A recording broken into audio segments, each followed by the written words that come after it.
warahmatullahi wabarakatuh. Kami dari kelompok 5 Sistem Informasi Manajemen kelas A akan mempresentasikan mengenai sejarah perkembangan teknologi informasi dan komunikasi dengan anggota kelompok saya Nanda Unsila Aulia NIM 191144 dan rekan-rekan saya Rodli Safi'i Abdullah NIM 191129, Nanda Sabila NIM 191133, Rama Mahardika NIM 191143, dan Helmi Lorenzo Simanjuntak NIM 191149.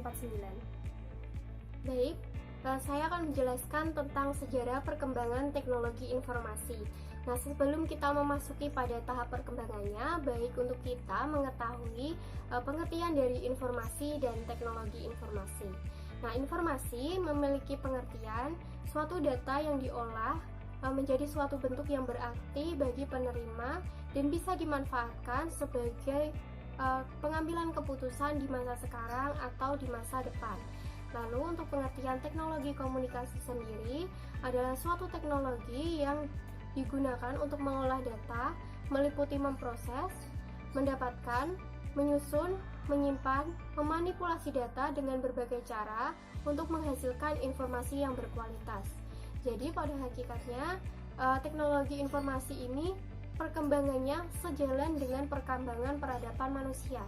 Jadi ketika peradaban itu menjadi semakin baik gitu dalam kondisinya, maka teknologi informasi itu juga berkembang menjadi lebih baik lagi di masa-masa yang akan datang. Jadi dalam perkembangan teknologi informasi selama ini terbagi ke dalam 4 tahapan. Nah, pada tahapan pertama, cara penyampaian informasi itu menggunakan bahasa. Bahasa memiliki arti sebagai kemampuan yang dimiliki manusia untuk berkomunikasi dengan manusia lain menggunakan tanda, misalnya itu kata-kata dan gerakan. Nah, bahasa memungkinkan seseorang memahami informasi yang disampaikan oleh orang lain. Nah, bahasa sendiri juga memiliki kekurangan. Kekurangannya yaitu bahasa tidak dapat bertahan lama dan juga informasinya itu cenderung bisa saja dilupakan oleh si penerima informasi karena tidak ada suatu bentuk fisik yang dihasilkan dari tahapan informasi tersebut. Informasi juga melalui bahasa ini juga memiliki kekurangan berupa jangkauan yang sangat terbatas karena ketika kita tidak berada di titik lokasi yang sama dengan para penyampai informasi menggunakan bahasa, maka kita tidak mengetahui informasi yang mereka sampaikan. Atau ketika kita di lokasi yang sama tetapi tidak masuk ke dalam jangkauan suara tersebut, maka kita tidak dapat mendengarkan informasi melalui bahasa tersebut. Lalu kita memasuki pada tahap yang kedua, yaitu penyampaian informasi melalui gambar. Gambar sendiri merupakan karya seni 2 dimensi yang berfungsi untuk menerangkan atau menjelaskan sesuatu. Jadi jika dibandingkan dengan informasi sebelumnya, informasi melalui gambar ini memiliki jangkauan yang lebih luas dan juga memiliki kesempatan untuk disimpan dalam jangka waktu yang lebih lama. Atau kita juga dapat menggunakan gambar-gambar itu dibawa kemana-mana untuk penyampaian informasi ke orang lain atau ke jangkauan yang lebih luas lagi gitu. Itu masih saja memungkinkan dibandingkan dengan kita menggunakan informasi melalui bahasa. Lalu tahapan yang ketiga tentang teknologi informasi ada alfabet serta angka Arabik. Nah, alfabet sendiri adalah suatu sistem tulisan yang berdasarkan lambang fonem, vokal, dan konsonan.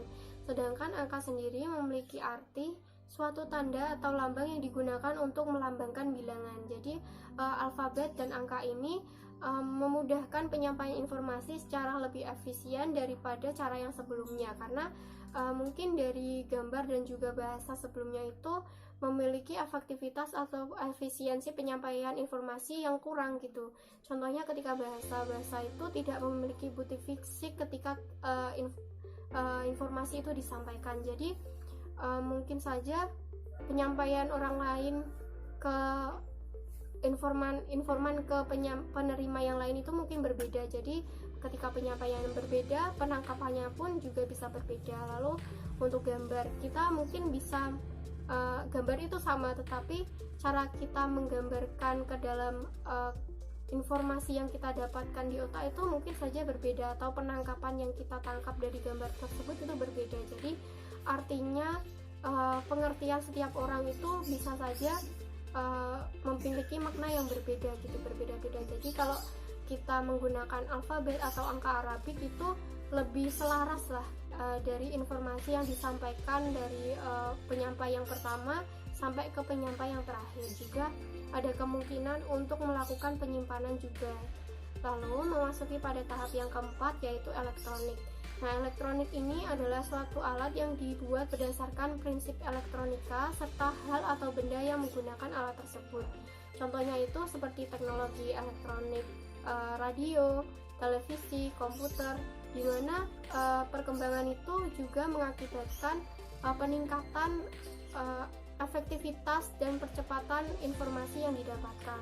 Lalu juga perluasan informasi dan juga jangkauan yang lebih luas daripada sebelumnya gitu.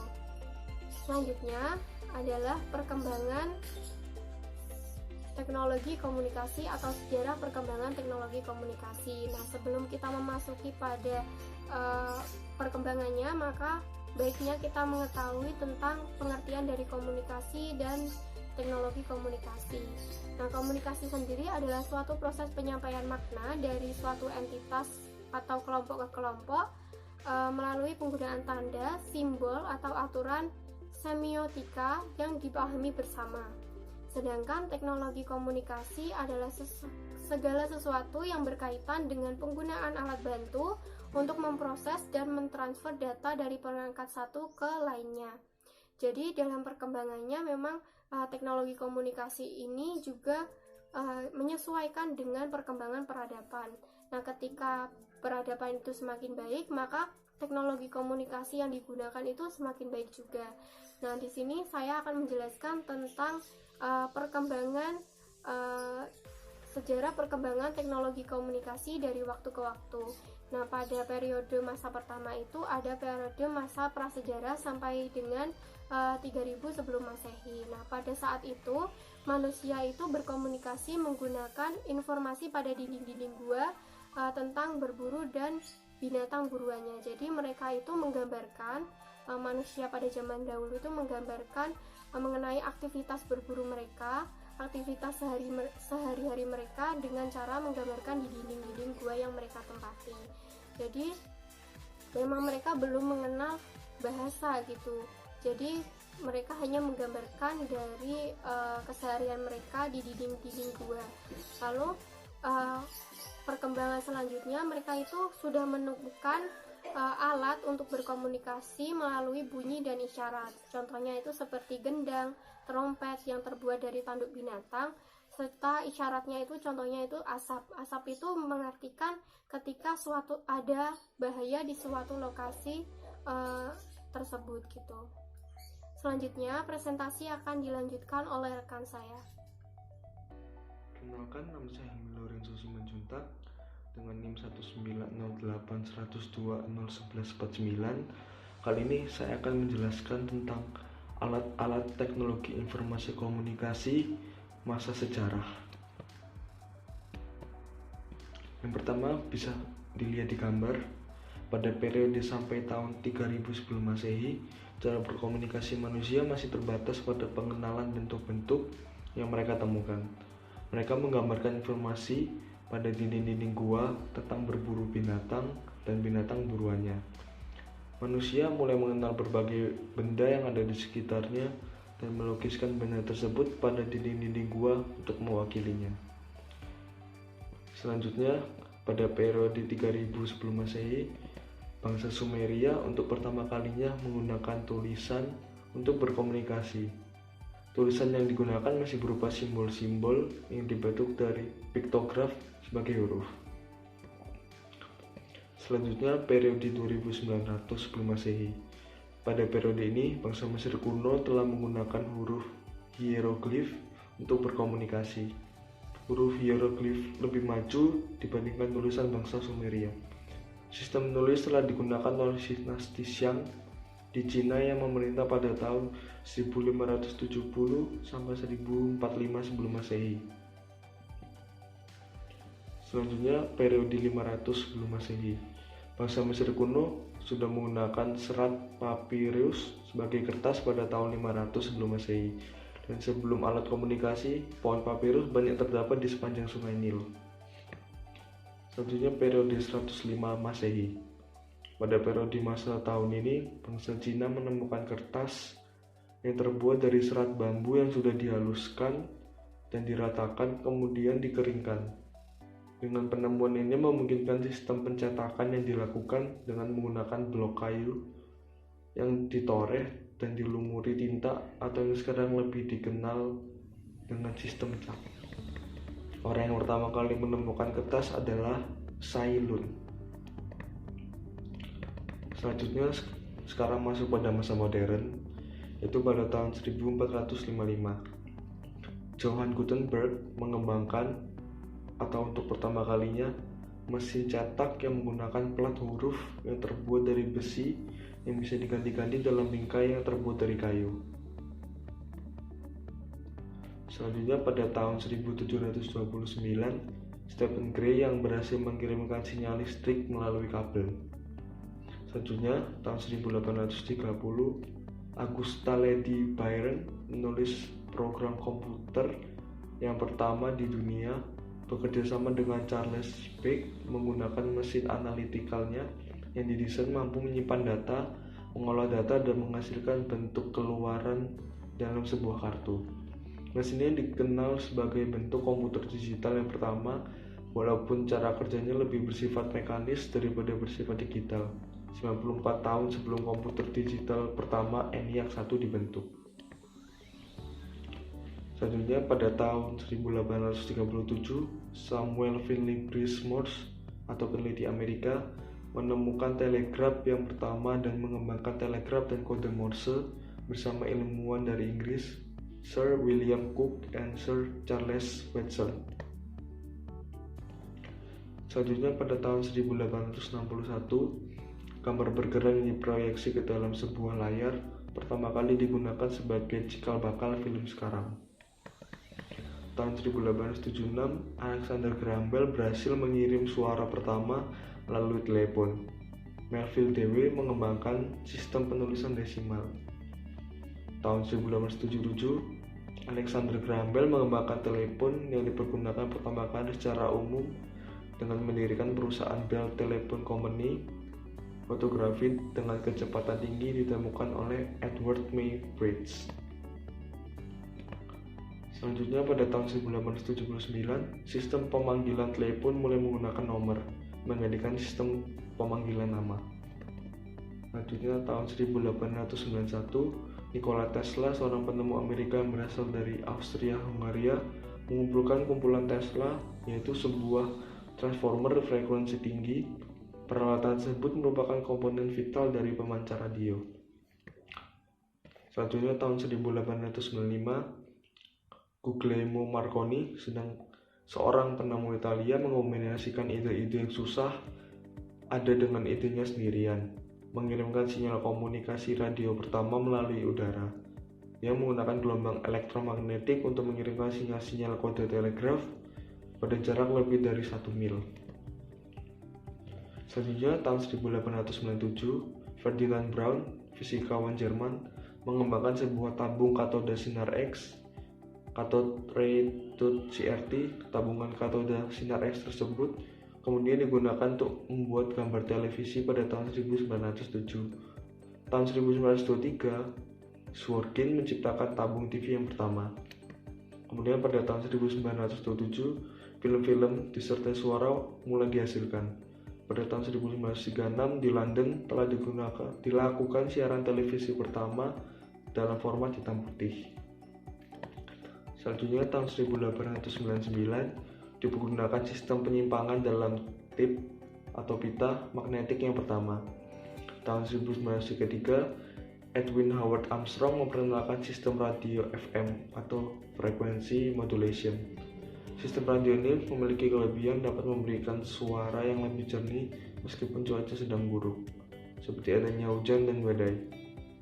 Tahun 1938, George Valensi mulai memberi gagasan awal untuk membuat siaran televisi berwarna. Karena merasa tampilan televisi hitam putih kurang bagus, pada tahun 1953 siaran berwarna secara resmi tiba di Amerika Serikat, tepatnya pada tanggal 7 Desember 1953. Tahun 1945, Vannevar Bush mengembangkan sistem pengodean menggunakan hypertext. Tahun 1946, ENIAC 1 dikembangkan sebagai komputer digital pertama di dunia. Tahun 1948, para peneliti di Bell Telephone mengembangkan transiator. Tahun 1957, USSR atau Rusia pada saat itu meluncurkan Sputnik sebagai satelit bumi buatan yang pertama yang bertugas sebagai mata-mata. Sebagai balasan, Amerika membentuk Advanced Research Project Agency atau ARPA di bawah kewenangan Departemen Pertahanan Amerika untuk mengembangkan ilmu pengetahuan dan teknologi informasi dalam bidang militer.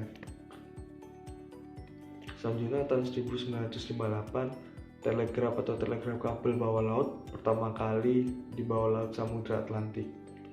Tahun 1962, Rand Paul Brand dari perusahaan Rand ditugaskan untuk mengembangkan suatu sistem jaringan desentralisasi yang mampu mengendalikan sistem pemboman dan peluncuran peluru kendali dalam perang nuklir.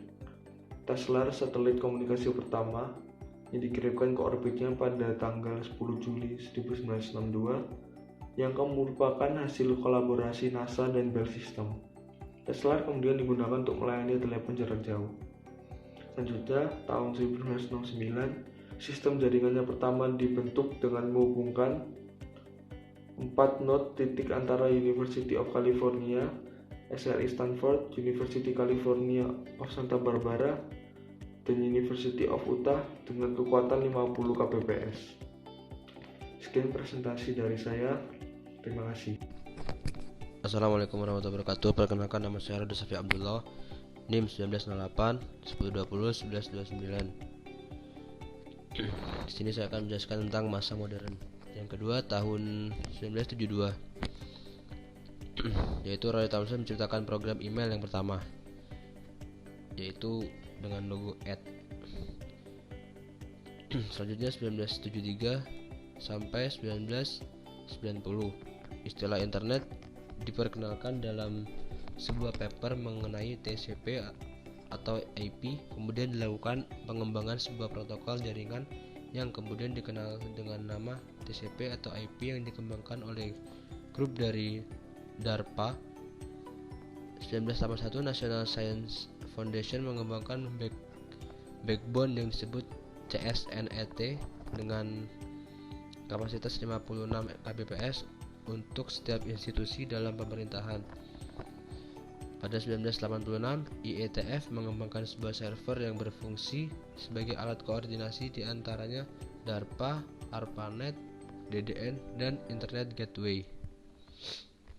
Selanjutnya pada tahun 1991 sampai dengan sekarang, pembentukan komunitas internet dan diperkenalkan istilah World Wide Web atau WWW oleh CERN.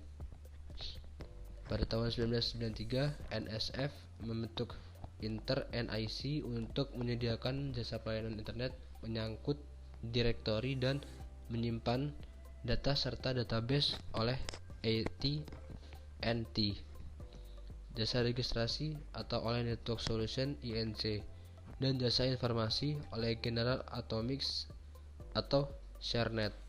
Pada tahun 1994, pertumbuhan internet melaju dengan sangat cepat dan mulai merambah ke segala segi kehidupan manusia dan menjadi bagian yang tidak dapat dipisahkan dari manusia. Pada tahun 1995, perusahaan umum mulai diperkenalkan menjadi provider dengan membeli jaringan di backbone. Langkah ini memulai pengembangan teknologi informasi, khususnya internet, dan penelitian untuk mengembangkan sistem dan alat yang lebih canggih. Baik, selanjutnya saya akan menjelaskan tentang sejarah komputer. Teknologi informasi mencakup proses pemrosesan, pendistribusian, dan pengolahan data menjadi informasi dengan menggunakan peralatan komunikasi, dan komputer. Asal mula kata komputer dalam bahasa Latin yaitu computare, sedangkan komputer dalam bahasa Inggris yaitu to compute. Kedua kata ini mengandung arti yaitu menghitung. Sebelum terbentuknya komputer, maka alat yang pertama kita pahami adalah yang pertama, alat hitung tradisional. Bermula dari alat hitung sederhana, yaitu dengan ditemukan alat hitung yang dinamakan abakus. Alat hitung ini adalah cikal bakal dari komputer. Alat hitung kuno telah digunakan oleh bangsa Romawi kuno dan Yunani kuno. Sebagai alat hitung, abakus dapat digunakan untuk melakukan perhitungan-hitungan yang umum dilakukan sehari-hari, seperti menambah, mengurang, perkalian, pembagian, perhitungan pangkat 2 dan akar pangkat 2. Dan selanjutnya alat hitung kalkulator otomatis. Pertama, ditemukan oleh seseorang matematikawan, ilmuwan, dan filsuf Prancis yaitu Blaise Pascal pada tahun 1642. Kalkulator tersebut dapat melakukan penjumlahan dan pengurangan dengan cara menggunakan perangkat roda gigi yang saling berhubungan.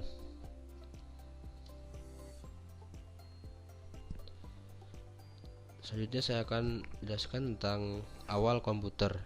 Pada awal tahun 1670-an, seorang matematikawan Jerman, Gottfried Wilhelm Leibniz, mengembangkan kalkulator yang dibuat oleh Pascal. Leibniz menambahkan pengaturan roda-roda gigi yang memungkinkan kalkulator melakukan perhitungan perkalian dan pembagian. Leibniz juga menambahkan sistem bilangan biner atau binary numeration, yaitu sebuah sistem perhitungan yang lebih mudah ditangani mesin dibandingkan sistem desimal. Sistem bilangan biner kemudian dikembangkan lebih jauh. Josh Ball, seorang matematikawan Inggris yang telah mengembangkan kontribusi penting dalam pengembangan matematika biner. Ball ini adalah orang yang telah menggunakan sistem bilangan biner untuk menemukan tipe baru dari matematika yang saat ini dikenal dengan aljabar Boolean dan logika Boolean. Charles Babbage adalah seorang matematikawan Inggris yang telah mengembangkan sebuah komputer mekanik pada tahun 1820-an. Charles Babbage memiliki julukan sebagai Bapak Komputer. Pada tahun 1842, Babbage berhasil membuat komputer mekanik versi pertama yang disebut dengan difference engine. Versi terakhir dari komputer mekanik disebut mesin analisa atau analytical engine. Mesin penganalisa Babbage merupakan mesin pertama yang dapat diprogram. Selanjutnya Hermann Hollerith menemukan sistem kartu berlubang atau punch card system, termasuk alat pelubangnya. Sistem kartu berlubang ini digunakan untuk sistem tabulasi hasil sensus yang dilakukan di Amerika Serikat. Pada tahun 1937-1939, John Vincent Atanasoff, seorang ilmuwan Amerika di Iowa State College, dibantu asistennya Clifford Berry mencoba membuka komputer listrik dengan menerapkan aljabar Boolean pada sirkuit listrik. Perkembangan komputer terbagi menjadi 5 generasi, yaitu sebagai berikut. Yang pada tahun 1937 sampai 1939, John Vincent Atanasoff, seorang ilmuwan Amerika di Iowa State College, dibantu asistennya Clifford Berry mencoba membuat komputer listrik dengan menerapkan aljabar Boolean pada sirkuit listrik. Sekian dari saya, selanjutnya akan dijelaskan oleh teman saya. Baik, yang selanjutnya ada komputer generasi pertama pada tahun 1940 sampai dengan 1959. Nah, komputer generasi pertama ini dalam menyimpan data dan juga untuk memproses datanya itu menggunakan tabung vakum. Nah, tabung vakum ini tuh kelemahannya itu gampang panas dan juga mudah terbakar. Oleh karena itu untuk menjalankan seluruh operasi komputer, keseluruhan operasi komputer ini membutuhkan beribu-ribu tabung vakum dan juga membutuhkan daya yang sangat besar. Nah, untuk ciri-ciri dari komputer generasi pertama ini adalah yang pertama ada program dibuat dalam bahasa mesin. Yang kedua menggunakan konsep storage program. Yang ketiga adalah komponen yang digunakan adalah tabung hampa udara. Yang keempat, ukuran fisiknya besar sehingga membutuhkan daya listrik yang besar. Yang terakhir ada dapat disimpan pada magnetic tape dan magnetic disk. Nah, untuk contoh dari komputer generasi pertama ini adalah komputer IBM 701 yang dibuat pada tahun 1953. Nah, yang kedua ada komputer generasi kedua pada tahun 1959 sampai dengan 1965. Nah, pada komputer generasi kedua ini ada perubahan yang sangat drastis dari segi ukuran. Karena pada komputer generasi ini sudah tidak menggunakan tabung vakum lagi, melainkan menggunakan transistor sebagai penggantinya, sehingga ukuran dari komputer generasi ini dapat dipangkas. Selain itu, pada komputer generasi kedua ini tidak lagi menggunakan bahasa mesin dan menggantinya dengan bahasa assembly. Nah, bahasa assembly ini adalah bahasa yang menggunakan singkatan-singkatan untuk menggantikan kode biner. Nah, pada komputer generasi kedua ini sepenuhnya sudah menggunakan transistor, tidak menggunakan tabung vakum lagi. Nah, untuk ciri-ciri dari komputer generasi kedua ini antara lain adalah yang pertama, kapasitas memori utama cukup besar. Komponen yang digunakan adalah transistor yang jauh lebih kecil dibandingkan tabung hampa udara atau vakum. Yang ketiga ada menggunakan magnetic tape dan magnetic disk yang berbentuk removable disk. Yang keempat ada mempunyai kemampuan proses real time dan time sharing. Yang kelima ada proses operasinya lebih cepat. Yang terakhir ada orientasinya pada aplikasi bisnis dan teknik. Nah, contoh dari komputer generasi kedua ini yaitu komputer PDP-5 dan komputer PDP-8 yang dibuat pada tahun 1963. Yang selanjutnya ada komputer generasi ketiga pada tahun 1965 sampai dengan 1970. Nah, pada komputer generasi ketiga ini juga mengalami kemajuan yang cukup pesat, yakni pada komputer ini sudah menggunakan sistem operasi atau operating system yang memungkinkan mesin untuk menjalankan berbagai program yang berbeda secara bersamaan. Nah, untuk ciri-ciri dari komputer generasi ketiga ini antara lain yang pertama, komponen yang dipakai adalah IV atau Integrated Circuits yang terdiri atas ratusan atau ribuan transistor berbentuk hybrid integrated circuits dan monolithic integrated circuit. Yang kedua ada proses operasinya jauh lebih cepat dan kapasitas memori juga jauh lebih besar. Yang ketiga ukuran fisik juga jauh lebih kecil sehingga penggunaan listrik jauh lebih hemat. Yang keempat menggunakan magnetic disk yang sifatnya random access. Yang kelima dapat melakukan multi-processing dan multi-programming. Yang selanjutnya ada alat input-output mengalami pengembangan dengan menggunakan visual display terminal. Dan yang terakhir dapat melakukan komunikasi data dari satu komputer dengan komputer lainnya.